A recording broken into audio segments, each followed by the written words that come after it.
In the year 2108, a woman named Future Taylor is writing in her ledger, remarking that they've lost so much, and their only idea of how the world is going to be now is by reading old fiction books.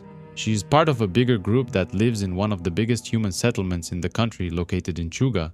She works as an archivist and is part of a small team of people who sometimes travel the country to gather things and document their journey. They travel inside a yellow bus which is powered by a locomotive running on coal. One of their tasks is to try and find more coal for the settlement, even though Forward, the youngest member of the team, heard that burning so much coal harms the greenhouse layer. The group stops in Colombia and unloads the carts which will be used to gather things. Cautious stays behind with the bus while Keller looks over the map of the city, trying to figure out where they should go first. Robbie is the one with burn scars all over his body, but he leads the expedition because he is a post-apocalyptic veteran who has the most experience in dealing with the Crossed. The city has been abandoned for a very long time and nature had claimed it back. There was dense vegetation growing everywhere. The team splits into groups and Keller leads Taylor to an abandoned public library. She was ecstatic to see all these old books, but most of them were in bad condition and already turned to dust. She finds the Encyclopedia of Science Fiction, a book that explains a lot of things about the world before the Crossed outbreak. Out of nowhere, a young Crossed boy appears and starts walking towards them. The two of them retreat, but Keller panics and shoots him in the head, instantly killing him. The gunshot was loud enough for other Crossed to hear it, and they come running into the library. Taylor takes out her machine gun and begins shooting, slowing them down and giving themselves a chance to escape. Robbie overhears the gunshots as well and comes rushing to their aid. These Crossed seem to be a family of inbreds. The odd thing is that, according to their intel, there weren't supposed to be any infected in these areas, and Taylor is extremely surprised to see them. She's never seen or encountered them in person, and just the sight of it makes her puke her guts out. The crew take as much as they can carry and Robbie gives the order to retreat back to the bus. Taylor's seen videos of them before, but these ones were weak and slow, unlike the ones from the footage. Apparently, some Crossed survived and managed to evolve, breeding amongst each other and suppressing the urge to eat their own babies. Everyone takes a cold shower as soon as they get back at the bus. They wanted to make sure there was no possibility of infection. Robbie takes a shower alone, mostly because he didn't want the others to see his scars, although nobody minds it. Taylor spends the night writing in her ledger and watching old footage of the Crossed violently abusing people when the outbreak began. She is happy about the encyclopedia she brought back from the library, remarking that now she knows everything. The next day, the group arrives in Jackson, another abandoned city which was mostly in ruins now. It was Forward's turn to watch the bus, while the others unload the carts and prepare for another run. This place was ravaged by a tornado, and it was entirely destroyed, but they managed to find a few things here and there. There's a bookstore, a fish pedicure, whatever that was, a coffee place and a church on the map, so they decide to check the church first. Upon going inside, they find nothing but human remains, but in the middle they find something shocking, an active shrine, with the picture of a man and burning candles all around it. The scene was shocking because the Crossed are unable to do things. They've never showed any signs of being organized, especially to worship someone in this way. There was also a white powder scattered around, maybe sugar or even salt. Just like in Colombia, another Crossed family comes running out of nowhere, but these ones didn't attack them. Instead, they continue running down the street as if they were being chased by something. And they were, because a large pack of wolves were running after them. So the group goes back inside and locks the door. Luckily, there is another exit in the back and they run back to the bus. They stumble upon the corpses of 3 Crossed who'd been attacked and eaten alive by the wolves. The group makes a run for it and luckily they arrive at the bus unharmed, but Forward was missing from his post. Unfortunately, he was attacked by the wolves and eaten alive. The poor boy didn't stand a chance. They buried what was left of his body and decide to continue their journey without him. At nighttime, Taylor inspects the picture further, trying to understand how the Crossed could frame it like that. The picture dates back to October 2006, but the text on the back is incomplete. The next day, Taylor recounts what happened to her grandfather, how he was forced to kill his own parents when he was just 9 years old. In 2023, he joined her grandma's tribe and had 2 girls together. In 2038, there was a surprise attack, but her parents got away and arrived in Chuga, the biggest human settlement that still exists today. Eventually, they arrive in Memphis, where nature had taken hold of the city as well. Cautious is afraid of the wolves, but Taylor reassures her there shouldn't be anything dangerous here. Nonetheless, Robbie wants to keep it tight and the bus ready, just in case they need to make a quick getaway. They run into a pack of elephants which were freely roaming the empty streets. They probably escaped the zoo and have been living freely ever since. They are big and strong and could easily deal with the Crossed. The group arrives at the city zoo, where most of the animals had been abandoned and starved to death. Taylor remembers a movie about the apes taking over the world, where humanity was nearly extinct. The city's museum was still standing, a giant pyramid-shaped building in the middle of all this chaos. Taylor is still affected by what happened yesterday, Forward's death, and seeing those crossed people face to face. She isn't like Robbie.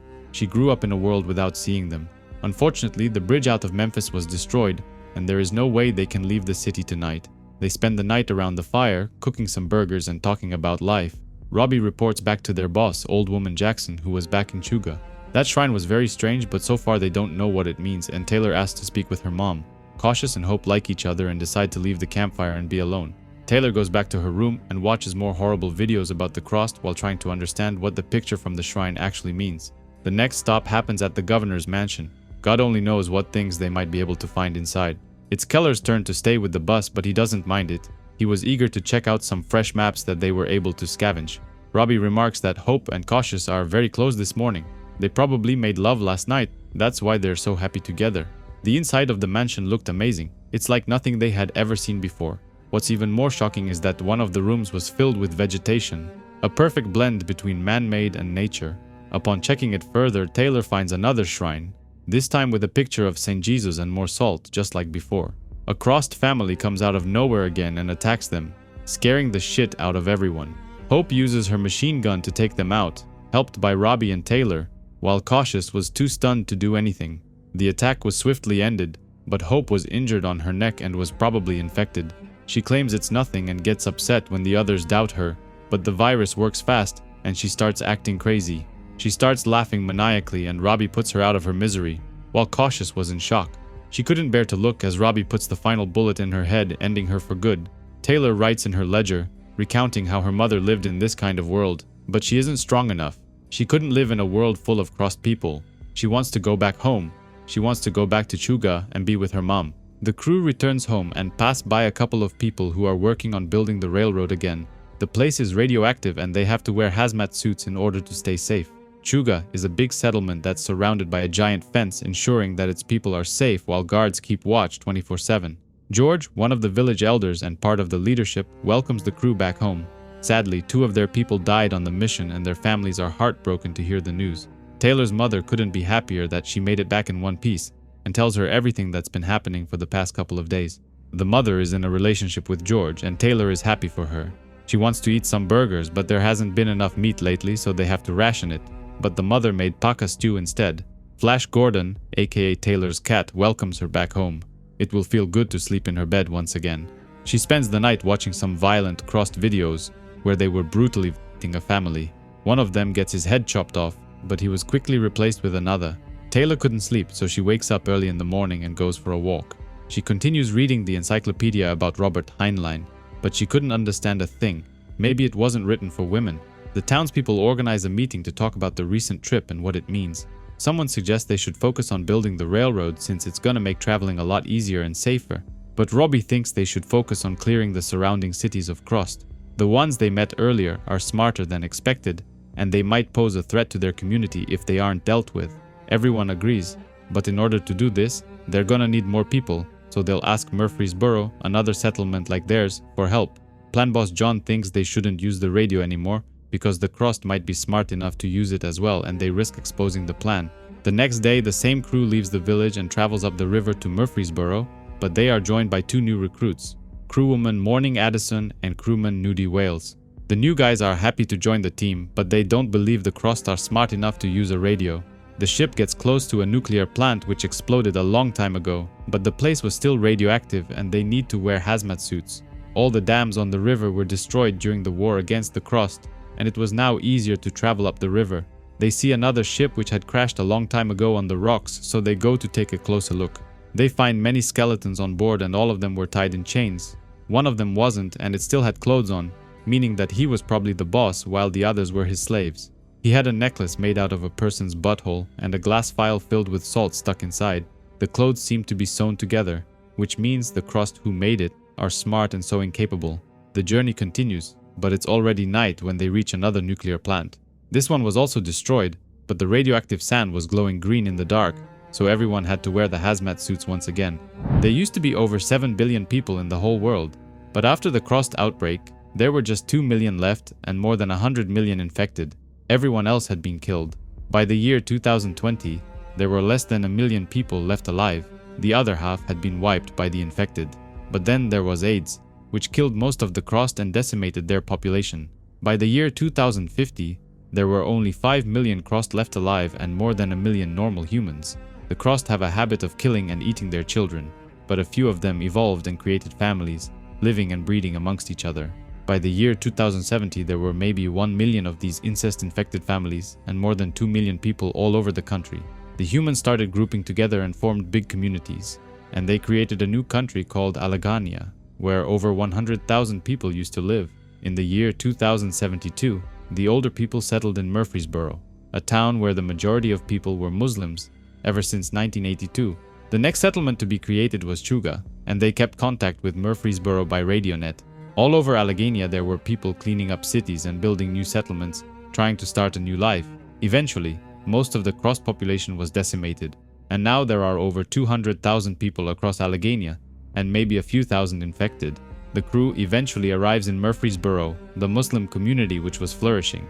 Fajr, one of the town's leaders, greets them. Robbie says there are a lot of hillbillies in Memphis, and they need their help wiping them out. Fajr was thinking about it also, but they had just been busy with other things. She agrees to help them and offers 10 of their buses, which they can use during the attack. They decide to explore the town on their own and split up. Taylor meets with Mustakba, the town's archivist, and an old friend of hers. Forward thinks there is something going on between them and asks Keller if they are f***ing each other. She was right, because the moment they go inside, Mustakba bends her over the table and lets her have it from behind. It's been a long time since they've done it for both of them, and they couldn't keep their hands off each other. When they were finished, Taylor wants to show him something and asks him to go downstairs. She shows him the picture of the man from the shrine, which she named Phil. Mustakba has a vast collection of pre-outbreak material and recognized the man. Apparently he used to be a serial killer, which the police named the phone book killer. He would pick his victims from the phone book, which gained him the infamous nickname. She finds it weird that the Crossed worship a serial killer and thinks there might be different kinds of Crossed out there, some of them smarter than the others. Maybe they are hiding in the Appalachian Mountains. When they started clearing the cities and towns, they never checked the mountains. The next day, the Murfreesboro sweep gangs leave the town heading west, while the Chuga gang will sweep for infected in the north. After a successful meeting, the gang prepares to head back home, but Robbie couldn't help but notice something about the ostrich farm. The crew gets back on the boat and heads home, but Taylor keeps watching the video she found. One of them involves a crossed woman who was being trained to speak normally. Every time she would curse, she would be electrocuted by someone. Robbie tells George that he saw a couple of ringed birds in Murfreesboro, but only they do this, which means those people are stealing their birds. The old woman has an argument with Fajr on the radionet, furious that they've been stealing birds from them. The next day, George organizes a sweep team, but this time Taylor isn't going. Instead, the new members asked to join, and even Hope's father, who wanted to avenge his daughter. However, Taylor doesn't want to stay here and do nothing, and decides to go on another archive run. Since they don't have any buses to spare, she suggests using horses instead. She, together with Cautious and Keller, head east, opposite of where Robbie and his team are headed. Taylor's determined to learn more about the Crossed and their worshipping habits, thinking there are more mysteries to uncover. Taylor dreams about being in the library, reading from her favorite book about the old days, Wishful Fiction. She goes outside and is greeted by 6 men riding robot horses, claiming to be the main writers from her book. They warn her about the Crossed, claiming that something is coming and she needs to be worried about a double cross. The crew has spent 2 days traveling west and arrived in the Appalachian Mountains, where they stopped to spend the night. Taylor is sure that the Crossed from Columbia, Hope's death, and the shrine dedicated to a serial killer are all connected. But if they won't find any Crossed settlements here, they'll have to turn around and go home tomorrow. Luckily, they won't have to go back home empty-handed, because they find a giant house in the middle of the forest. This place was built and decorated by infected people, but it can't be the hillbillies they met in Columbia. Suddenly, one of them walks through the door holding a severed head in his hand. Cautious reacts fast and shoots it in the head with a dart, trying not to use a gun and make a loud noise. This place is much bigger than they initially thought, and it's a good thing they haven't alerted other Crossed in the area. Instead of going back, the crew decide to sweep the house and kill anyone else they can find. They find 6 people sleeping in one of the houses and end them quietly, trying to make as few noises as possible. For some reason, these are the only people in the settlement, and they were mostly older ones. They eventually enter one of the bigger houses, which was decorated to resemble a church, The chairs were decorated in human skin and bones, which means they were definitely built by infected people. Taylor finds another videotape in the middle of the church and a journal, which she decides to read while the others explore the rest of the settlement. This journal represents a copy of Beauregard Salt, the phone book serial killer from the picture. Apparently, the day the outbreak began and people started killing and violating each other, he thought he was dreaming or maybe in heaven. To him, it felt like the world had finally caught up to his twisted mind and it was everything he could ever wish for. He went out for a coffee and some food, but while everyone around him was having a giant orgy of violence, nobody was paying any attention to him. He went back to his apartment and saw his neighbors brutally stabbing their own son, but the only thing that bothered him was the messy blood on the floor. He checked the mirror and saw that he had a cross mark on his face, but nothing about him was different. He felt just as he always did. The cross infection didn't affect his mind and he was able to preserve his intellect, making him the smartest one of all of them. He always loved to be in control, so he recruited a bunch of them and made them do his bidding. He wondered how long the crosses were going to last, probably not long, so he needed a way to make this world last longer. He wanted to create disciples of his own, so he moved in the Appalachian Mountains where he built this settlement. He started breeding them and making babies, keeping only the smartest ones and killing the rest. The years flew by fast, but he was able to create 6 disciples, though he feared it wasn't going to be enough to keep his legacy going. That's when he started documenting the experiments, trying to train them and see which ones were smarter and able to resist their urges. One of the younger ones passed the test and he was able to speak normally while watching obscene acts of violence. Cautious interrupts her, claiming they found something even more disturbing. This settlement seems to be just as big as Chuga, but a lot older. Beau Salt spent almost a century here trying to create the perfected crossed. They find similar boats to the ones they saw on the river, signaling that they are using other crossed as slaves. But that's not all. The crossed are growing animals here, and even ostriches, which have the same rings as the ones in Chuga. Taylor suspects they might have planted the birds in Murfreesboro in order to turn the people from Chuga against them and cause internal drama. Everything that's been happening this week can't be a coincidence. While all the buses left the settlements to sweep the nearby towns, the people left behind are defenseless. The crew realizes that the crossed are planning an attack on Chuga and rush back home to warn the others before it's too late. The crew was following the crossed trails back to Chuga, but they were far behind. They were well equipped and using many horses to travel faster, which means they are very organized. Some tracks were deeper than others, meaning they were carrying something heavy with them, but they had no idea what that might be. Keller claims that everything they've been doing is methodical, planting infected to draw out battle buses, causing internal drama about the birds between the two settlements. But Cautious doesn't understand the videotapes. This was the phone book killer's way of controlling the infected, trying to teach them to talk normally. But what is the end goal? They still have the cross mark over their faces after all. They try to comfort each other, remarking that Chuga is well fortified and gunned up, but they didn't account for the bus returning a few days earlier than scheduled. George and Taylor's mother go outside to greet them, feeling confident that the mission was a success and that there are a lot fewer crossed in the nearby towns. Taylor still thinks that something suspicious happened in Colombia when Hope got injured during the attack and infected with the crossed virus. She was a capable woman and very careful. They didn't even see her get hit by the infected. The bus was a trap, and the crossed were now inside Chuga, attacking its people and causing panic. Meanwhile, an entire army of them were arriving at the gates and launched an attack, determined to break inside. The people stood no chance and the settlement was easily overrun, and most of the women were taken prisoners. The crew eventually arrives, but they decide to tie up the horses in a nearby forest, trying to limit their noises as much as possible. They suspect they might have a spy inside their community, someone that speaks normally and who doesn't have a cross sign on his face. Maybe they found a way to cover it up. Their worst fear comes true because the settlement had fallen under the hands of the crossed. All of the women and the kids were taken prisoners and forced to undress, but the men were mysteriously missing. However, it doesn't take long until they were found. They were all killed, and their bodies were being cooked for dinner. Keller spots the bus that was parked inside, which means that Robbie's crew came back earlier than expected.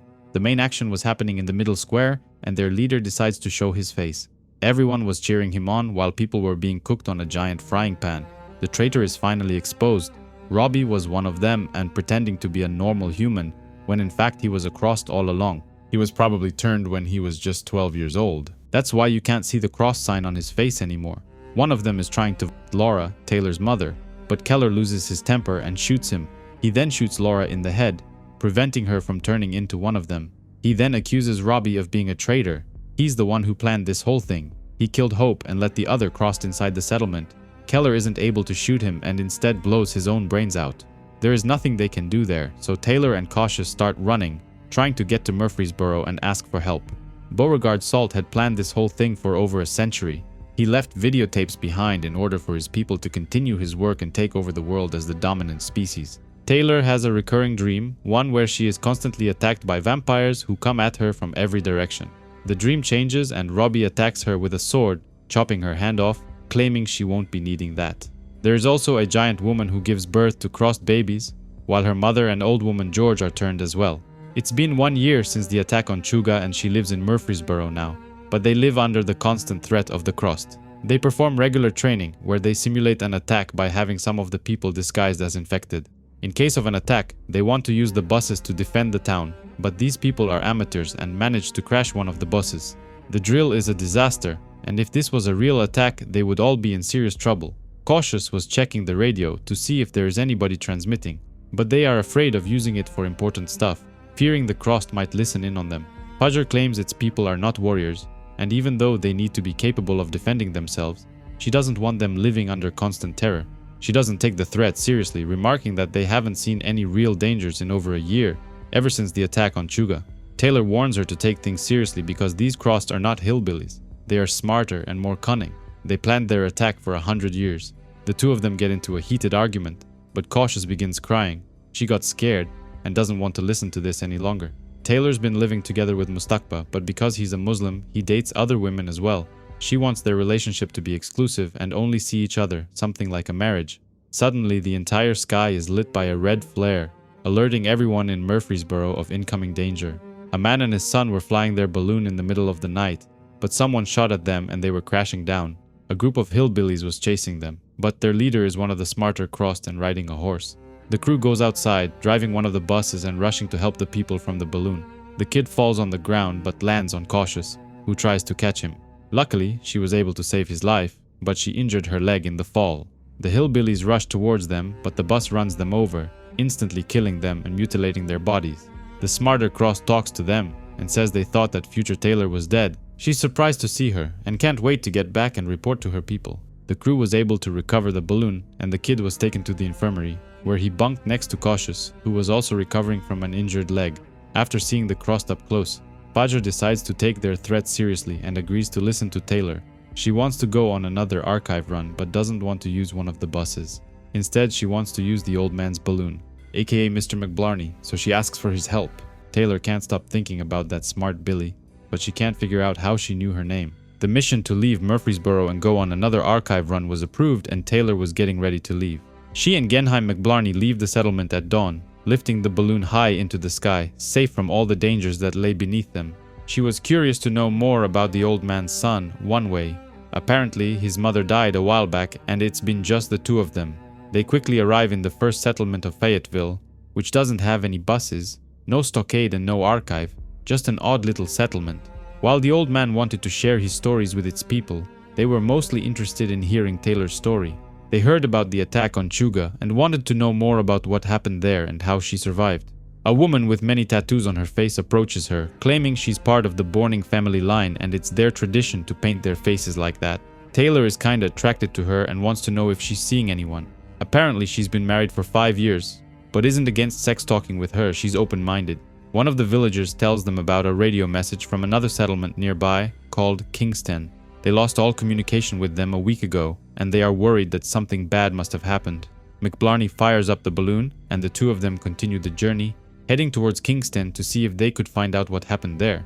Taylor and the old man start flirting, and they even discuss the possibility of sexting, and he teaches her how to fly the balloon. They eventually arrive in Kingston, a small community built around an old power plant with big chimneys that could be seen for miles. They land in the middle of the forest, but Taylor goes alone to see what was wrong. A big light blinds her and she is greeted by the guards, who welcome her to their settlement. The settlers here are kinda strange. They are too quick to make friends, but there are no signs of infection or other signs of trouble. She talks to the run bosses, the coal captain, the doctors, and even another archivist like herself. She is happy to meet another one such as herself, but the archivist gives her a video recording and warns her not to eat anything. Taylor listens to her advice and pretends she isn't hungry, even though the run bosses wanted her to try a delicious burger. She is offered a place to sleep, but checks the video message to see what the other archivist warned her about. Apparently 1 week ago, Robbie Greer came here and took one of the bosses prisoner. He threatened to kill him and do the same to them if they don't surrender willingly.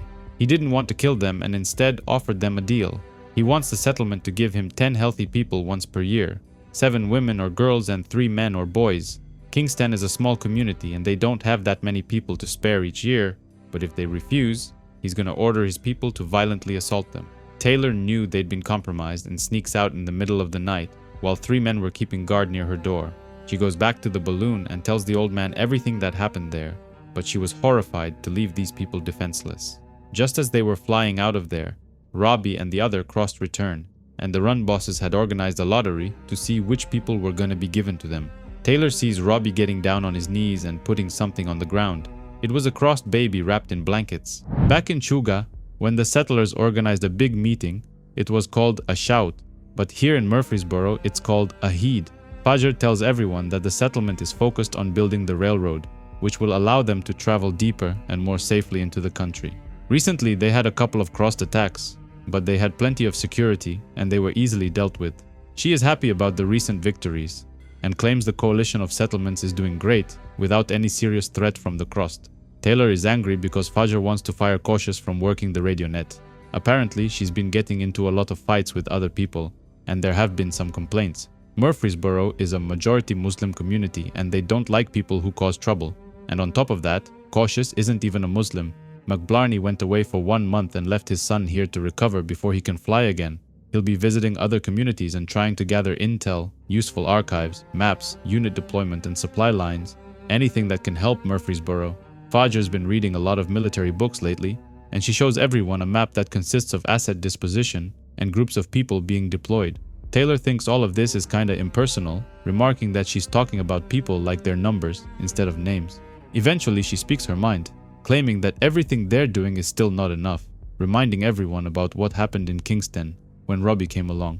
She wants to take a crew back into the mountains and spy on their enemy, maybe even search for supplies such as explosives they can use. Fajr disagrees, claiming they don't have enough people to spare and wants to focus on building the railroad. She agrees to let her go, but only if people volunteer to go on her mission. Unfortunately, nobody volunteers, and the meeting ends with Taylor being even more frustrated. At home, she and Mustaqba get into a heated argument, because he doesn't understand why she always has to be against the bosses. He suspects she is tired of being an archivist and is dreaming of being a warrior, but after what happened in Kingston, she only wants to live in a safer world, where she won't have to cry every time a new baby is born. Mustaqba agrees to go with her in the mountains, and he was able to find 3 volunteers to join their mission. They are all his friends and Taylor isn't too happy with this, remarking that this is supposed to be her mission, but she isn't the one in charge. Cautious comes crying out of nowhere, claiming that Fajr waited until they left to fire her. Taylor and Mustaqba make passionate love in the middle of the night. It's been a while for both of them and she wanted to hurt him a little. In the morning they arrive at the crossed settlement, but the place had completely disappeared. There used to be houses here, but now they were gone, and all that was left was an empty field. One of their people takes a few pictures to take back home with them, but they were not happy about this. So far, this mission has been a complete disaster, but their luck changes when they spot tracks in the dirt. The tracks lead them to a group of people who look like crossed, but they aren't infected. These people were raised among them ever since they were kids, and bear the cross mark on their foreheads. A real crossed was watching them from the shadows, but is quickly spotted. The group of people panics and calls out for help, prompting the entire scene to erupt in chaos. Real crossed come out of nowhere and attack them, but Cautious recognizes one of them, claiming it's her mother. The infected come at them from every direction, so the group starts shooting them down one by one. An infected picks up a piece of skull and throws it at Bukra, hitting him in the head. He falls on the ground and nearly breaks his neck, but one of the humans calls off the attack, asking the crossed guards to stop. These crossed are not like the others, they don't have a single shred of humanity left in them and are more stupid. The man calls them dogs, and they were left behind to protect the people. They are not as smart as the other crossed, but not as dumb as the dogs. They were also carrying explosives, but Mustaqba says they come in peace and they just want to talk. He wants to know what happened to the dogs. How come they ended up like this?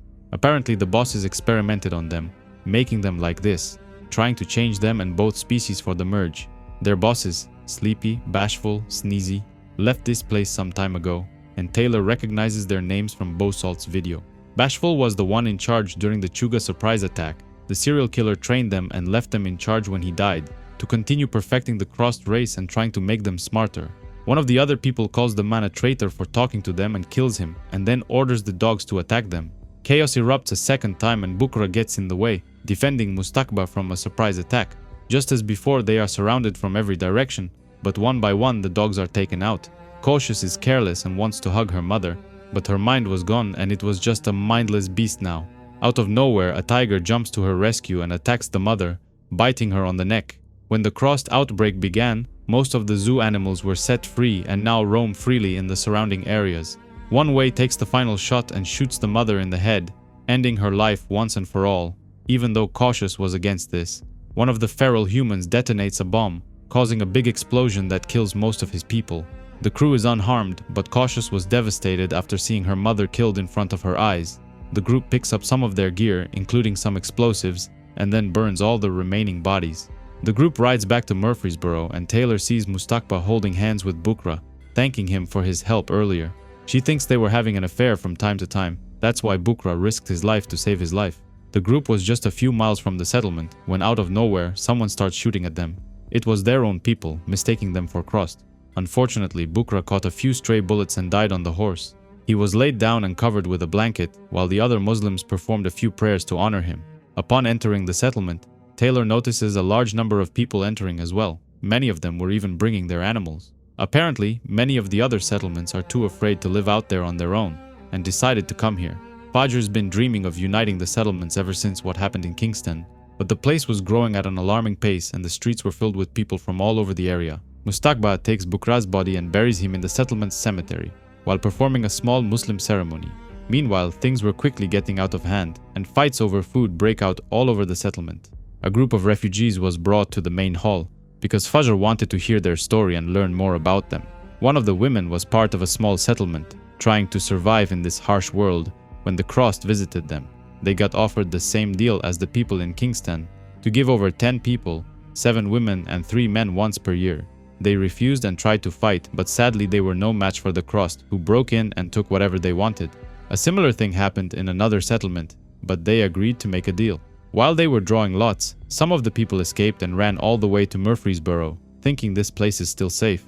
Fajr has heard enough and ends the meeting, but Taylor was curious to know the story of Bailey, a bigger guy who she thinks looks kinda suspicious. The same thing happened to his settlement, but she doesn't trust him and follows him on the streets. Things were getting worse on the streets, as the refugees demand a bigger share of the food, claiming they've been on the road for days and are starving. Taylor goes back home and wants to talk to Mustakba, but he wasn't in the mood. She is suspicious of all these new refugees, saying they don't know who they really are, and after what happened with Robbie Greer, they can't trust anyone. Mustakba reminds her that she was in their shoes when Chuga was attacked by the Crossed.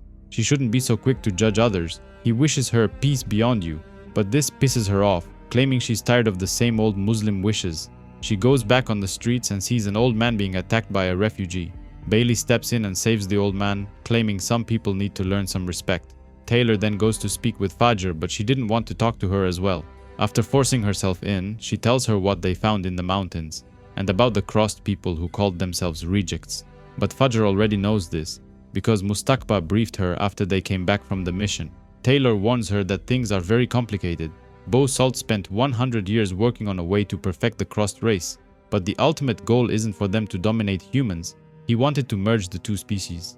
Fajr doesn't want to continue this conversation and asks her to leave, claiming they will speak again tomorrow, during the Eid. Upon going outside, Bailey was waiting for her, asking if they can be friends, because he wants to talk. Suddenly, someone sounds the alarm and everyone rushes to the walls to see what was happening. One of the Crossed bosses shows herself, followed by an army of her people and many human slaves. She came here because she has an offer to make, same like all the other settlements. They want 7 women and 3 men every year, and they also want a third of their food supply. They want them to smash the Radionet, burn the archive, and live in isolation. The Crossed retreat back into the forest after giving Murfreesboro 1 week to accept their deal or else. Chaos erupts on the streets as the people begin to panic, thinking the Crossed are going to get them. Taylor recounts reading her wishful fiction stories, remarking that not all stories end in disaster. There must be some light at the end of the tunnel. She's tired of writing in her diary, when out of nowhere someone puts a gag over her face and drags her in the shadows.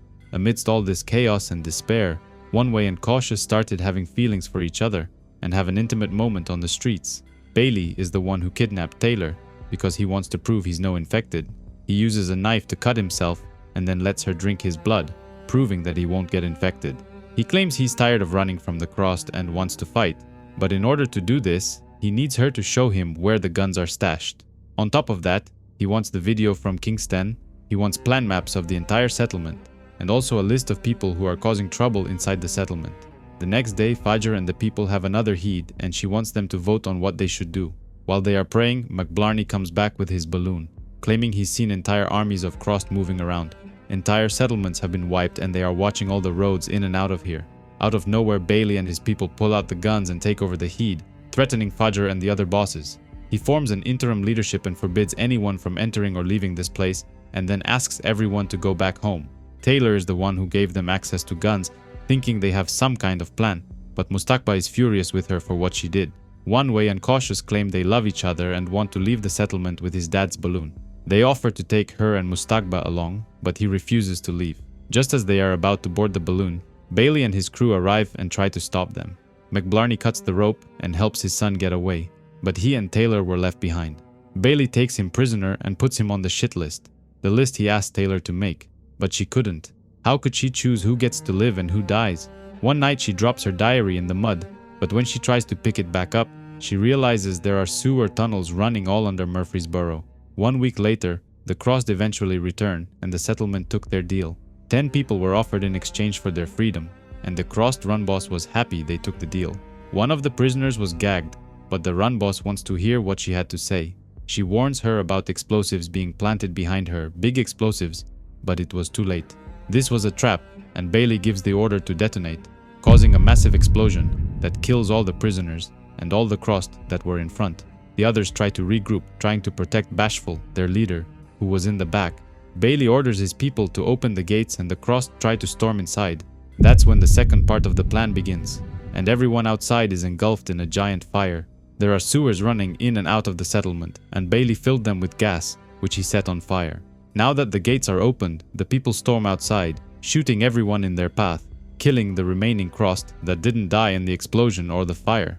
Bashful, aka the Crossed run boss, was stuck under the immense weight of one of their people, but Taylor finds him amidst all this chaos and ends him. Just as before, the Crossed had left one of their babies wrapped in blankets, but she couldn't end him as well, and puts her gun away. It's been 5 years since the attack on Murfreesboro, but the fight against the Crossed never ends.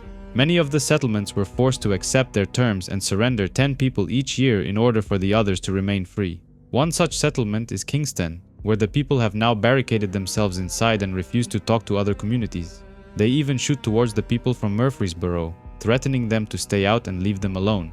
Bailey is now the new leader, and he's on a mission to free them from the Crossed oppression, whether they want it or not. Taylor is against using violence, but he doesn't care, and orders his people to fire back, accusing the people of surrendering to the infected instead of fighting back. Taylor smells something. They were burning books inside, possibly their archives, which pisses her off. One of the buses breaks the main gate, and everyone storms inside. The place was quickly overrun, and its people were surrendering, while some of them were choosing to kill themselves. One older man asks Bailey to leave them alone, but this pisses him off, and he attacks the man, punching and kicking him mercilessly. Taylor, together with a young archivist apprentice, heads to the main archive building, which was under fire. Some of the people were trying to put it out, but they were burning normal books. These people were under the Crossed control and living in fear, and they were worshipping Bo Salt. They claimed they were forced to pray and follow his teachings, which were mostly written in books. The young archivist finds a book written by Bo Salt himself, but it was written in some sort of code and it wasn't easy to decipher. They find one of the Crossed babies, which was locked inside a cage and being kept alive. Every time the Crossed come to take 10 people, they leave one of the babies in exchange. The settlement is instructed to keep it safe and raise it as their own, but other communities have failed to do so many times. Bailey takes out his gun and shoots it point blank, putting it out of its misery. Kingston was one of many settlements that were freed from the Crossed oppression, but the danger remains. The book was hard to decipher, even though the young archivist tries his best. Fajr wasn't in charge anymore, and she tells Taylor that ever since Bailey and his people took over, Mustakba left the settlement and chose to live alone in isolation. She leaves as well and tries to search for him, but life outside the walls is still dangerous. She runs into a couple of people who are hunting deer, and she nearly gets shot as well. Unfortunately, there's nothing to hunt out here, and this is the first deer they came across in over a month. Taylor says goodbye and continues her journey searching for Mustakba and arrives in an abandoned village. She goes inside one of the houses where Mustakba was hiding, trying to lay low and avoid contact with anyone. She was kinda horny and wanted to jump straight to making love, but first he needs to check in on someone. She takes her journal out and tries writing once again. She hasn't been doing this lately and doesn't even know how to start. Meanwhile, in one of the other rooms, the baby cross that she found after the attack on Murfreesboro was now much older and was sleeping tightly in her bed. Taylor wanted to kill her the moment she saw her, but she couldn't do it because she was just a baby. Instead, she and Mustaba took her outside Murfreesboro and began raising her as their own daughter. Because she was still a crossed baby, they had to keep her tied to the wall and even wear protective suits at first. The baby was growing up fast, but she was still behaving like an infected early on and it wasn't safe around her. With time, it was safe to let her out of her cage and even feed her without protective suits, but they could never bring her back into the settlement. They've been taking turns living with her and taking care of her, while the other goes to Murfreesboro and acts like nothing was going on. Taylor is still horny, so she takes her clothes off and seduces Mustakba, but the baby was in the room. They didn't mind doing it in front of her, claiming what they were doing is love. It was at this time the baby started to talk, and even says goodbye to Taylor before going back to the settlement. It's been 3 years since they finished building the railroad, and today is a big day. They are heading to Genheim, another settlement where they are meeting the Gapplers for trading. All through the journey, Taylor is focused on deciphering Beau Salt's journal, and she was beginning to make some progress. He spent his entire life training his people and creating the perfect race which he wanted to take over the world. He wanted Bashful and Sneezy to continue his work. They were the smartest and most trusted disciples. He gave each of them a different project to pursue. While Sleepy was set on a secret expedition, Bashful would remain to take his place as the new crossed leader. The last part of the book is too hard for Taylor to decipher, but it doesn't matter anyway, because they arrive at their destination, Genheim. This settlement guards a giant antenna, which is used to boost the radio's signal, allowing the settlements to communicate amongst each other. Murfreesboro and Gapple Islands are the two biggest settlements in Allegheny country, and they need each other in order to prosper. Taylor talks to them over the radio and asks if they've been hearing any abnormal signals recently, because they have in Murfreesboro. Suddenly, Cautious and One Way walk through the door and they are happy to see each other. After they used old McBlarney's balloon to escape from Bailey, they've been living in Gapple Islands, where One Way is even a run boss. Cautious is pregnant, and they celebrate the reunion by toasting in McBlarney's name, because his sacrifice allowed the people from Murfreesboro to fend off the Crossed invasion.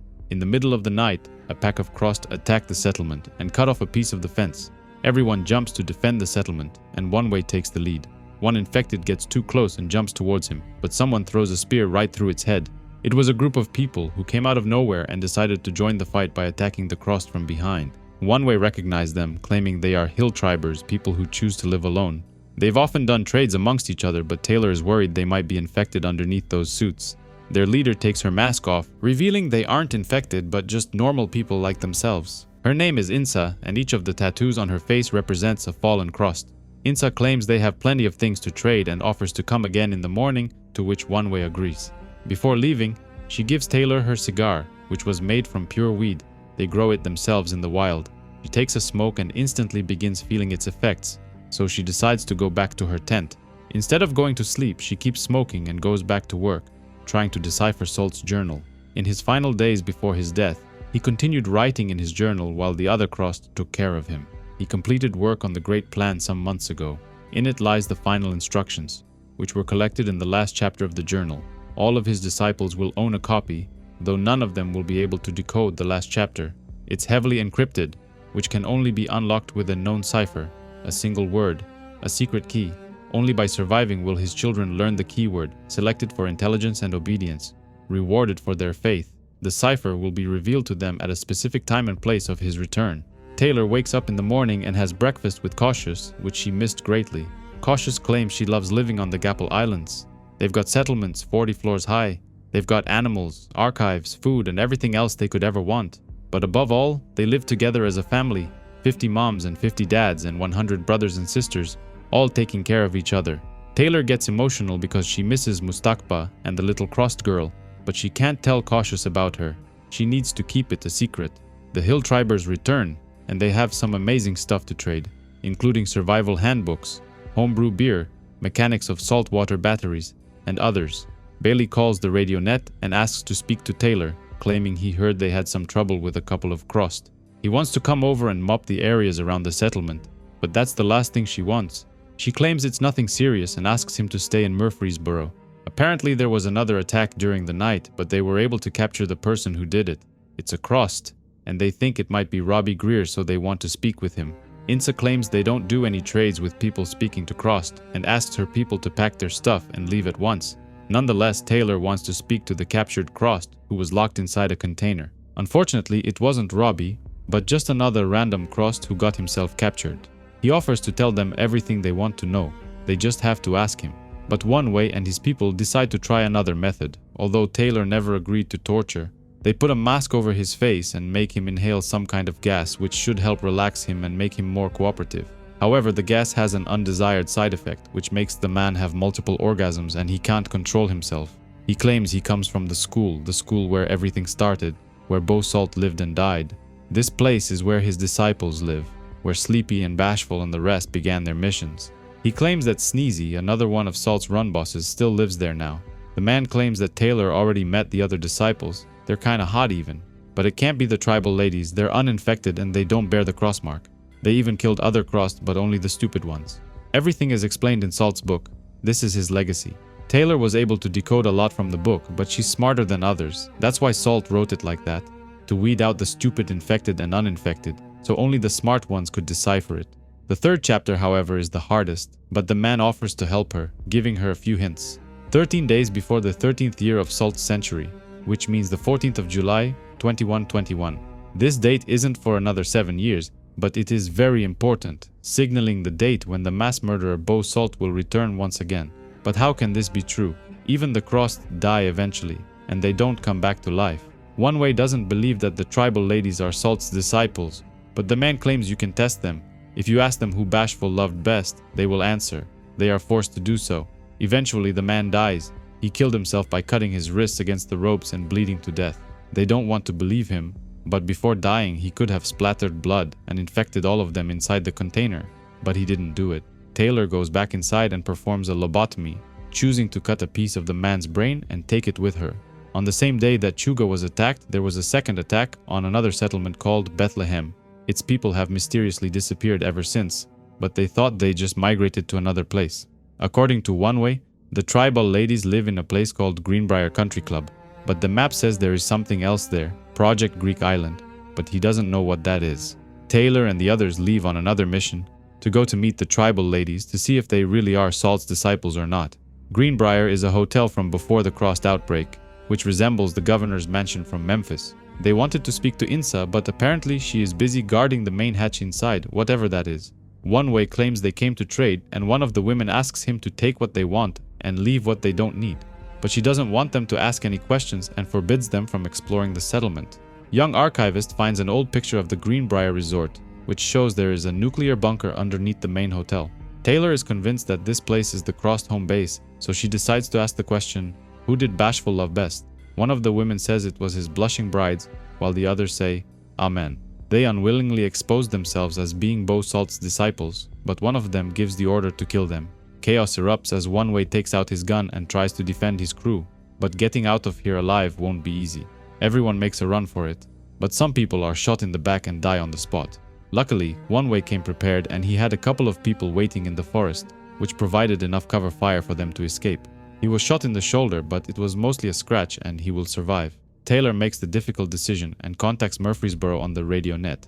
She tells Bailey what happened and asks him for help, claiming they need him here, ASAP. Taylor doesn't want to be a part of the upcoming war and prepares to go back home. The main reason is because she hates Bailey and doesn't want to see him or his crew, but also she misses her daughter greatly and can't wait to see her again. Assistant Ufog decides to stay behind, claiming he wants to see what kind of archive lies inside the Greenbrier bunker.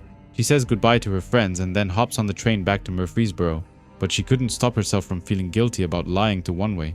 They lied to him, claiming that his father volunteered to sacrifice himself in order to take out the Crossed, but in truth, he was forced to do so by Bailey. On their way back, the train is forced to stop because the buses from Murfreesboro were blocking the way. Bailey claims the tracks belong to him, and he doesn't need to justify why he stopped the train. He wants Taylor to come with them and be a part of the attack, and brags about the decorations on his new bus. Taylor shows him the plans to the resort, detailing the bunker underneath and the female humans who were guarding the entrance. After telling everything she knows, she gets back on the train and continues the journey back home. She can't stop thinking about Bosalt's plans and about the other run bosses. Sleepy, who has disappeared, Bashful, who's already dead, Sneezy, who hides in the bunker, and even Robbie Greer. She remembers the crossed interrogation and can't shake the feeling that something is wrong. Meanwhile, in Genheim, people from different settlements have all come together to attack the crossed at full force. People from Kingston, people from Gapler Islands, and other such communities. There must be over 1,000 people here. Everyone's been aching to stick it to the crossed, especially people from Kingston who suffered the most. Taylor then goes to see Mustakba, but something is wrong and there are dead people in front of the house. Meanwhile, the attack on the crossed base is about to begin, and the people were quickly surrounding the entire place.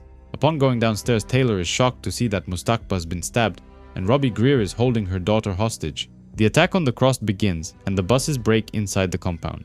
Robbie agrees to free the girl but asks Taylor to tread lightly if she doesn't want him to shoot her. He says he was born in the year 2060 and Bosalt gave him a job to infiltrate and live among the people in Chuga, which happened when he was just 11 years old. Bashful and Sneezy were Salt's favorite disciples, and they were in charge of running the experiments. But they resented each other, which only amplified after Salt's death. They were supposed to lay low and continue hiding until Salt's final signal, but Sneezy was against it. She wanted to infect everyone and turn everyone into a crossed, going against her father's wishes. He wanted the infected to merge with normal people and create a new breed of people. Mustakba is badly injured and knows he is dying, but he wants to hold his daughter at least once before he passes. However, their contact infects him as well, and he turns into one of them. He instantly goes after Robbie, pulling the dagger from his abdomen and stabbing him in the neck. Mustakba is killed, but Robbie is still alive and he wants Taylor to know the real truth. After the attack on Chuga, Bashful knew that Sneezy wasn't trustworthy anymore, so he cleared out the Bone Town in the mountains. They also ran the runs and collected people from all the settlements, determined to continue Salt's work and prepare the merge. They then ordered all the uninfected people to go to Greenbrier and prevent Sneezy from getting out. Their job was to keep her locked inside the bunker and not let her infect everyone like she wanted. They knew the Crossed wouldn't survive as a race, so they tried to do better. They tried to follow Salt's teachings and merge with the humans.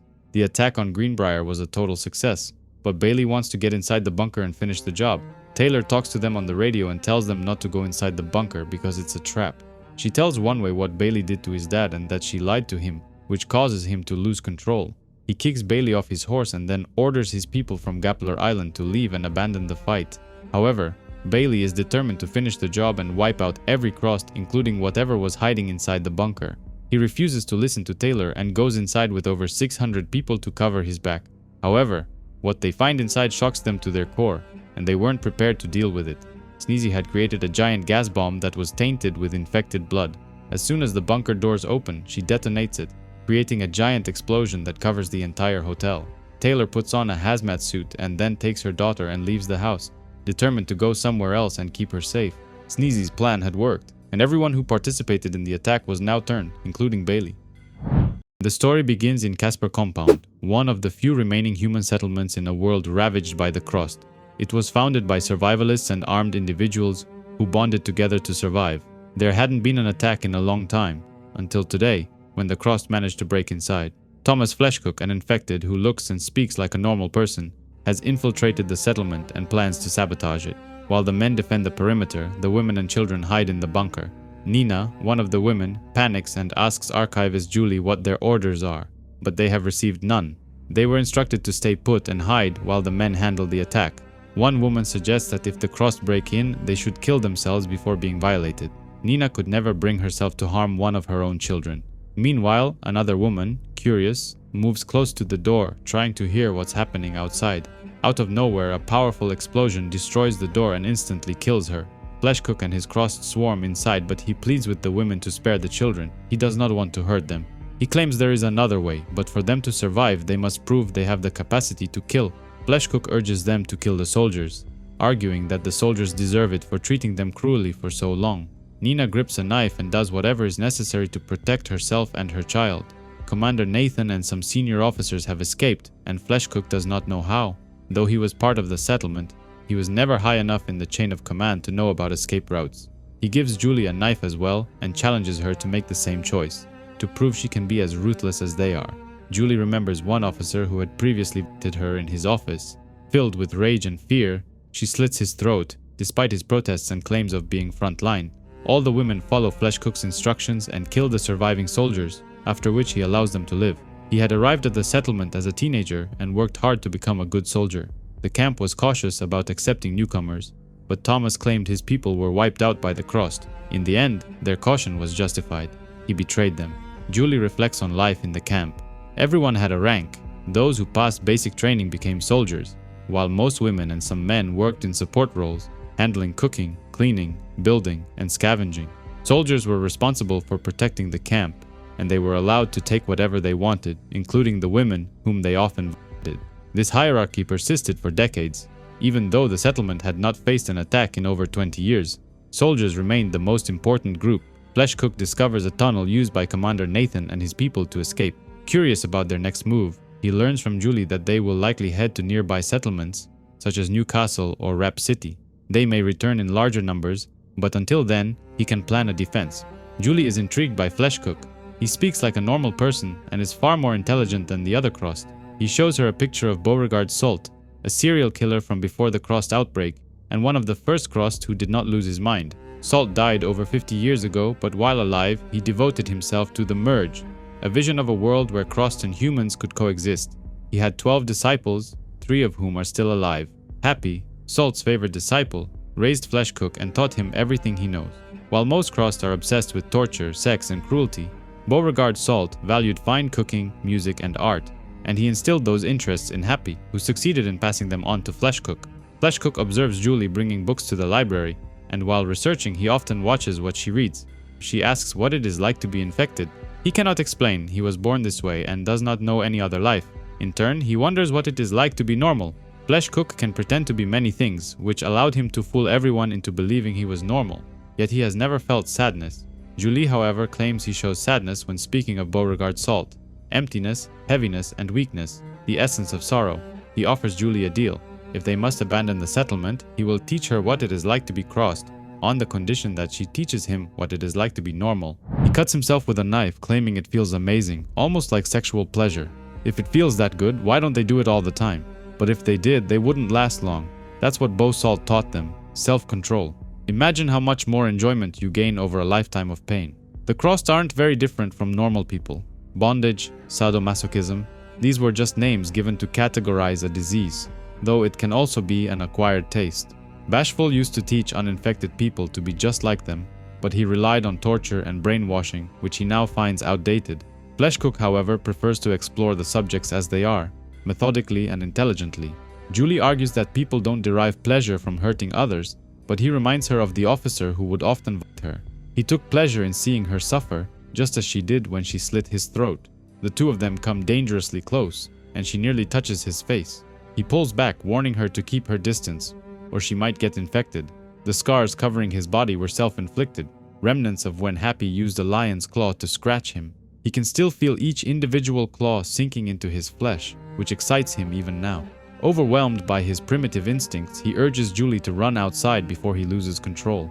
At night, she sits in bed reflecting on everything that has happened recently, including the moment she killed the officer. The memory turns her on, and she pleasures herself. The next morning, Flesh Cook and his people hold a meeting to discuss reinforcements and plan a future attack on the camp. His sister wants to kill the survivors and strike another camp, but he insists on staying to continue his studies, arguing that his work is important. She agrees to listen, but as soon as he finishes, she plans to claim Julie entirely for herself. He reluctantly agrees, saying it's his gift to her, but Julie overhears everything, leaving her terrified. Flesh Cook doesn't understand why humans protect the old and weak, devoting resources to people who can't work or contribute. Happy lived to an old age and died of cancer, but the Crossed had kept him alive all this time. Julie insists they did it out of love, that love means caring for someone and looking after them. But Happy was special. Unlike humans who care broadly, he was just one person. Julie counters that humans do care for those close to them, friends and family, and they only kill if survival is at stake. Helping others in need keeps society functioning smoothly. Her perspective gives Flesh Cook much to think about, and he thanks her. Later, Julie returns inside to eat, only to be confronted by other women accusing her of collaborating with the enemy. She insists she's protecting them, keeping Flesh Cook interested and delaying him until reinforcements arrive. Martha recalls soldiers talking about a radio net, which could communicate with other settlements. The soldiers must have hidden it. The cross didn't find it, but it could be used to call for help. An older woman challenges them, claiming life wasn't better under the soldiers either, who had visited them and enslaved them. Exhausted by living like this, she goes outside to the weapons stash, takes a gun, and kills herself. Some of the crossed immediately take advantage of her corpse. The next day, Julie searches for the radio net. Inside the soldier's bathroom, she finds the radio hidden in a cabinet. She hesitates, unsure whether to use it. Flesh Cook conducts an experiment. He dresses all the women in costumes and arms them, instructing them to fight his people, those unafraid and unable to control themselves. The women defend themselves successfully, taking out a group of vicious crossed. Flesh Cook explains the experiment is meant to acclimate the uninfected and teach them how to live among the crossed. This merging could happen faster if settlements like this are used as breeding grounds. Unfortunately, Martha is infected during the fight and begins transforming. His second-in-command quickly kills her, but Flesh Cook is pleased with the outcome. Julie, however, is horrified, trying to maintain a sense of normalcy despite her fear. Later, she attempts to use the radio and reaches Commander-Chief Nathan, who informs her that reinforcements are preparing and will arrive soon to liberate the settlement. The commander wants to know if the crossed are actively searching for them, but they are not. While escaping, he and his team link up with a scavenger unit from Newcastle. Thanks to the radio net on board, backup can arrive within 3 days. He asks whether they should counterattack immediately or wait for reinforcements. He values Julie's input because she has first-hand knowledge of the camp. Julie is stunned. A commander is asking her for intel. She has always been a supporter, never feeling important. From her perspective, Flesh Cook is taking his time gathering intel for the next battle. Bolsack, his second-in-command, is pressuring him to attack another settlement soon. She advises waiting for reinforcements to ensure the counterattack is successful. While the crossed have wiped out most of the soldiers in the camp, the women and children remain safe for now. The commander thanks her and promises to make her a soldier once everything is over. Julie is thrilled, but someone is approaching, and she closes the radio. Outside, she encounters Flesh Cook, curious about what she was doing. When the soldiers occupied the camp, they weren't allowed to use the toilets, so she had been taking every chance she could. He teases her, but is amused, and decides to go inside to try it himself. Julie panics, worried he might discover the radio, but no evidence exists that she even used it. On the way, she passes some crossed who taunt her, but remembers Flesh Cook's advice. Show no fear. It works. Later, at the workshop, Flesh Cook asks her to torture another soldier. She begins by cutting the skin from his face, but stops, overwhelmed. She explains it was easier killing the officer because she hated him for fighting her. She cannot harm someone without justification, and this soldier has never hurt her. Flesh Cook is intrigued, asking under what conditions she would enjoy inflicting pain. He reasons that personal grudges incite violence, and for mass enemies, connecting them to someone personally hated is most effective. Julie asks him not to hurt the children, who have done nothing wrong. She argues they should be kept for training, work, and later, breeding. Flesh Cook finds their conversation insightful, suggesting that if a friend betrays you and is actually an enemy, it becomes easier to hurt them. Back in her room, Julie sees Martha struggling with Bolsack, who wants her son. She intervenes, but Bolsack threatens her, intending to mutilate her. Julie has an agreement with Flesh Cook not to harm women and children, but Bolsack accuses him of weakness. Flesh Cook arrives and orders her to back down, but she refuses. Her soldiers have run out of toys and were bored. She wanted to give them the child to entertain them, which is standard procedure within their ranks. Flesh Cook honors his word. The children remain under his protection. Bashful demonstrated that humans and crossed can coexist, but they must be broken and molded to fit expectations. Bashful is hundreds of miles away. Flesh Cook prefers his own methods. With loyal soldiers, he threatens Bolsack, who eventually backs down. Later, Flesh Cook apologizes to Julie, promising nothing bad will happen, but she calls him a liar. She overheard him promising to offer her to Bolsack once the experiments are complete. He claims he lied to Bolsack to protect her and vows to deal with her fanatics later. For now, he needs her for the next settlement. Julie is skeptical. He lied before and could be lying now. Flesh Cook gets close, almost touching her face, asserting she is more important than she realizes. The next day, the experiments continue. The women are again asked to kill, acclimating them to violence. Julie is conflicted, unsure whether to inform the commander about the experiments or tell Flesh Cook about the hidden radio net. She observes the infantry repairing the camp wall and notices a weak spot. Returning to the bathroom, she contacts the commander, sharing this critical intel for the counterattack. Meanwhile, Bolsack grows impatient. She believes their mission is to colonize and conquer settlements, transforming the people. She supports the merge, but Bashful demonstrated that people can be controlled through violence. They are slaves, prey. Flesh Cook, however, is mostly interested in music, art, and happy horse shit. She aims to overthrow him, and the infected support her. The next day, the training continued as the women suited up to fight against the wild infected, who couldn't be controlled. They were improving rapidly, handling the infected more efficiently. Julie led the attack, instructing the other women to stay close and maintain formation, covering every angle. Unfortunately, it wasn't enough. One of them was ambushed from behind. She was quickly overrun and pinned to the ground while the Crost swarmed her. She begged Julie for help, but it was too late. There was no way to save her now. The infected were taken out one by one, and by the end, the only person left alive was one of their own. Julie raised her sword and split the woman's head in two, ending her suffering instantly. Flesh Cook was thrilled, complimenting Julie on her leadership. He told her they needed to get used to killing people, as he planned to use them against another settlement, where they would be forced to kill uninfected. Julie, however, was unsure if they could kill their own. They wouldn't know until they faced it on the battlefield. During lunch, Martha confronted her, accusing her of becoming one of them. Their plan had been to follow orders and delay the enemy until the soldiers returned to mount a counterattack. Martha seemed to forget that Julie had once saved her boy's life when Balsac had tried to throw him to the infantry. Julie confronted Flesh Cook, asking what would happen to her people after the merge. Her women would likely continue the same chores they had done when the soldiers were present. So what was in it for them? Flesh Cook promised better living conditions than their old settlement. Maybe it would work here, but what about people from other settlements where everyone was equal? Bosalt's writings reflected heavily on pre-outbreak society, and he believed there wasn't much difference between his people and humanity. The world had been in constant wars, nearly destroyed by mankind's greed. Salt had given his disciples a choice, believing that Crost and humans could coexist after the merge and rebuild a stronger society. Julie was beginning to believe him, and he might even convince normal humans to merge with them. But could he convince the other Crost? They killed, violated, and even ate people. How could that work post-merge? Flesh Cook believed there would always be enemies. Some would oppose them, and the Crost could use them to satisfy their urges. The Crost needed to learn self-control. Those who couldn't would be dealt with. They were their own greatest threat, and if the merge failed, they wouldn't survive another 100 years. This had to work. It was their only chance at survival. For starters, Julie wanted him to release the humans being held as prisoners, presumably for breeding. He agreed, but outside, Balsac and a large group of infantry confronted him. One carried infected flesh, intending to spread it among the prisoners, but Julie kicked his hand, spilling it all.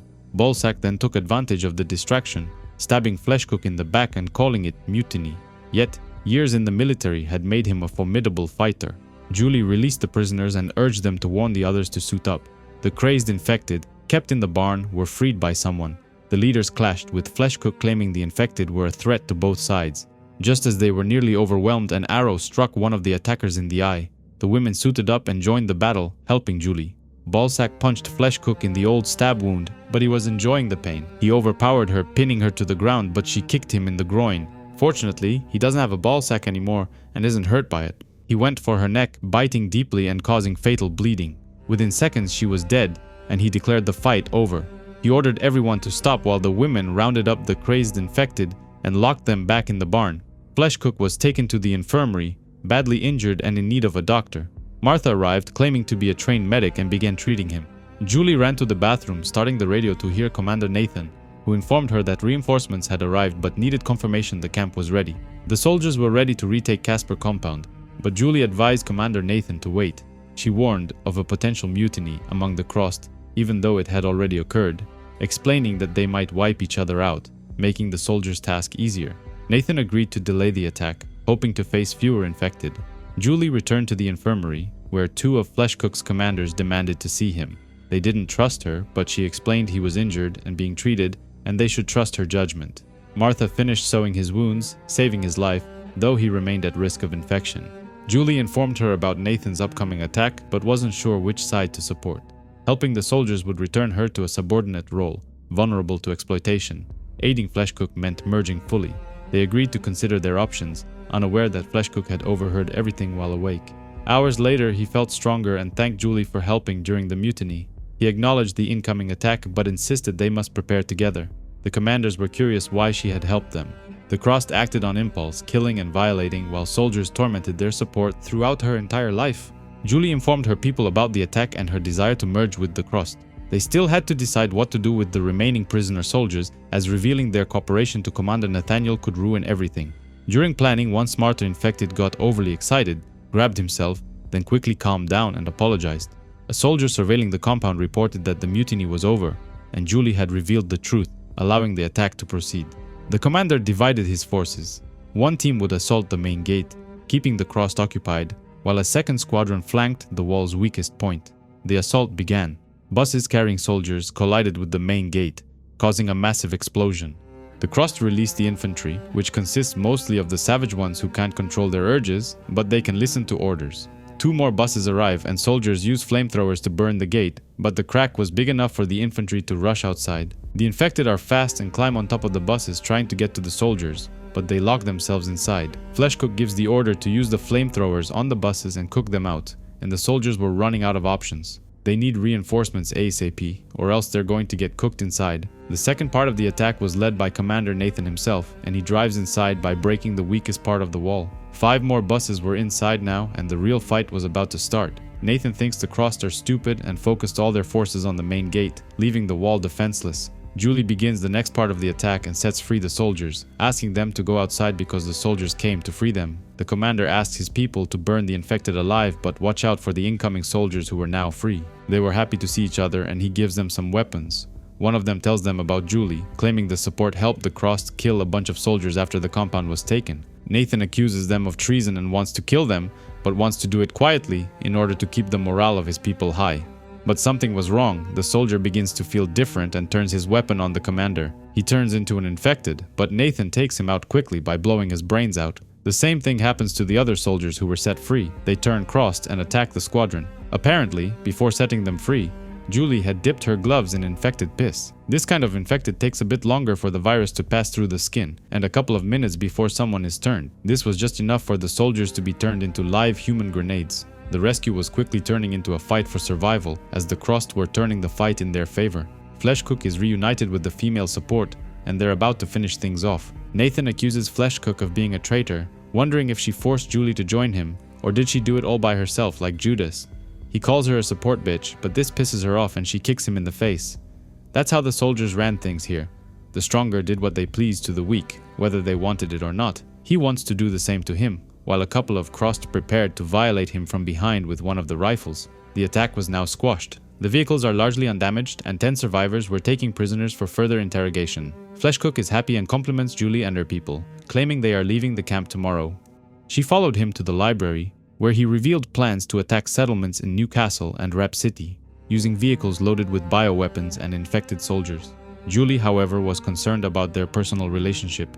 She had fallen in love with him and he felt the same, yet they could never touch. She considered turning Crossed, but the virus likely would consume her mind, leaving her a savage. He respected her too much to allow that. Salt had been right. The merge was the future, and he wanted her by his side. The next day, the attack on Newcastle began as planned. Julie communicated over the radio, claiming success at Casper and that all Crossed were eliminated. But when the gates opened, the Crossed stormed in, infecting as many as possible. The attack was a surprise and the settlement was unprepared. Julie had executed her role flawlessly. She now sat beside Fleshcook, proud. Alone, the future had been bleak, but together with the Crossed, they could learn from each other, help each other, and create a new history. After the Crossed outbreak, human survivors have bonded together in small groups, trying to stay alive and head north, where there are fewer chances of running into infected people. Richie remembers the day the world fell apart. He and his girlfriend Kelly were on a Virgin flight coming in from London going on to LAX. Just before getting on the plane, she nagged him to tell the airport ticketing agent that they just got engaged, which probably saved his life because they were relocated to the upper decks. He remembers his in-laws, remarking that the dad was a cock of the first order and the mother was a twat. He didn't like them at all. A man walks up to the second deck, but there was something strange about him, and when he opened his mouth there was blood everywhere, as if he was in a fight. Richie remarks that if there is one thing this outbreak taught him about himself, it is that he is a survivor who will do anything to stay alive, including betraying his own people. He's giving this a lot of thought, and it's gonna have to be all of them, not just a couple and then expect the others to forgive him. It's not as if they are friends after all. They group together in order to keep each other alive, but he doesn't have any problem betraying all of them before they get him killed. During the night, they spot a group of Crossed who have taken over a small village. They were celebrating in front of a big fire while violently mutilating a family of survivors. Richie remarks that some of them are in really bad shape, suffering from malnutrition and from sticking their penis in everything. The last survivor was brutally assaulted, but he was still alive and it didn't take long until he turned as well. Their plan is to head east and cross the Rocky Mountains, avoiding the southwest coast, which was crawling with infected. They depleted their water reserves and are down to melting ice for water, ice and all that shit that's in it. Richie even thought about partnering up with one of them after betraying the others, but according to him, none of them are worth it. Tabitha doesn't talk much, but she's always perfectly pleasant and polite, even though she never told anyone what happened to her. She is old anyway. How many more winters can she take? Carl is an old gunny and former Marine whose biggest flaw is never leaving anyone behind, even though in this new world, anyone can be left behind. Joe used to be a cop, and he still lives his life as if he was serving, performing his duty and ready to intervene if necessary, as if he's holding on to something. Carl sees movement somewhere in the distance. A large group of about 50 crossed were following them. They are too many to fight. They'll just have to run them to death in the cold mountains. If there is one thing they learned about the crossed, it's that once they pick up a scent, they follow it relentlessly and don't give up.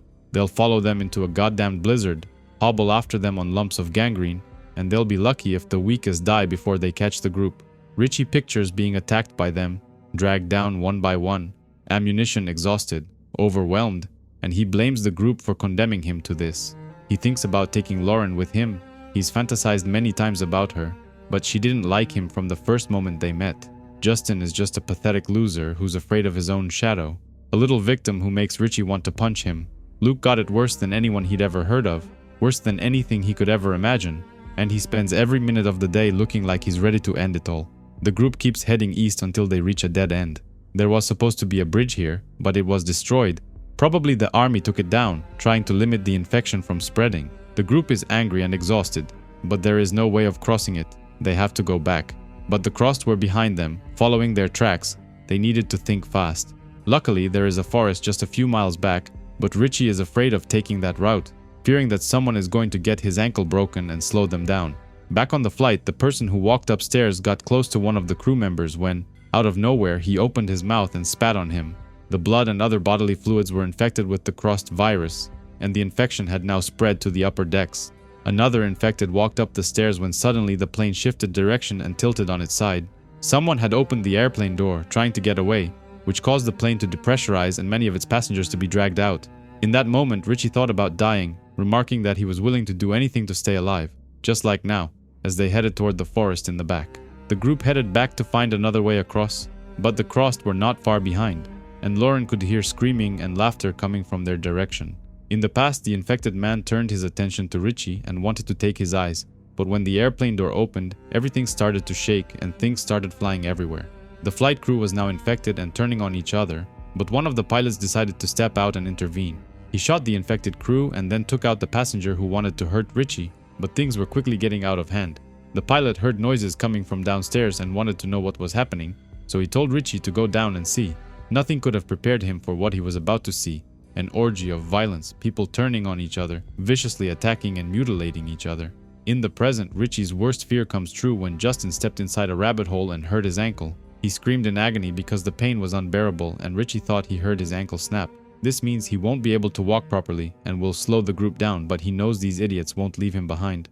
Richie went back to the upper deck and warned the pilot not to go down there, but something was wrong. The flight attendant was infected by her colleague and quickly turned into an infected herself. She grabbed the pilot's gun and blew his brains out, splattering blood everywhere. She then went into the cockpit and did the same to the other pilots, blowing their brains out one after the other. This caused the plane to go into a free dive, but luckily they were close to the ground and managed to survive the initial impact, crashing into a nearby town below. Many of the passengers were killed in the initial crash, but Richie survived and rushed towards the emergency exit. He managed to open the door and jumped outside where another flight attendant was waiting for him. She offered to help him, but there was something wrong with her. She got injured in the crash and both of her feet were gone, but for some reason, she didn't notice it and didn't feel any pain. Other people were in flames and running in every direction, but in that moment, Richie knew exactly what he had to do. However, he was scared shitless and even peed his pants, while other survivors were now crossed and wanted a piece of him. In the present, the healthier crossed caught up with them and attacked them, but the group easily takes them out. However, this made a lot of noise, and there are bound to be others coming out of nowhere. They needed to get Justin out of there. Carl asks Richie to follow him because he wanted to go back and see just how far the other crossed are, but Richie knew this would likely get him killed. In the past, he got the courage to run away, knowing damn well that sooner or later, that airplane was going to blow up and take him as well. He was desperately thinking of a way to get rid of Carl and wasn't paying attention to his commands. They needed to put as much space as possible between them and the infected, but Richie had other ideas. He was right, because as soon as he put some distance between him and the crash site, the airplane exploded, causing a large fire that engulfed the entire town. In the present, he decides to put his plan into motion and kicks Carl in the face with his rifle, knocking him unconscious. Meanwhile, the others were taking Justin to safety but were wondering what was taking them so long to get back. This isn't like Carl to distance himself so much. Richie knows nothing is going to stop him, no idiots to get him slaughtered. He plans to find another group and do the same thing. Stick with them as long as they're worth it. He's done this before, and he can do it again. But he was careless, and because the forest had dense vegetation, he failed to see a big crevasse and ended up falling off the edge. Luckily, he wasn't killed, but his leg was broken, and the bone was sticking out.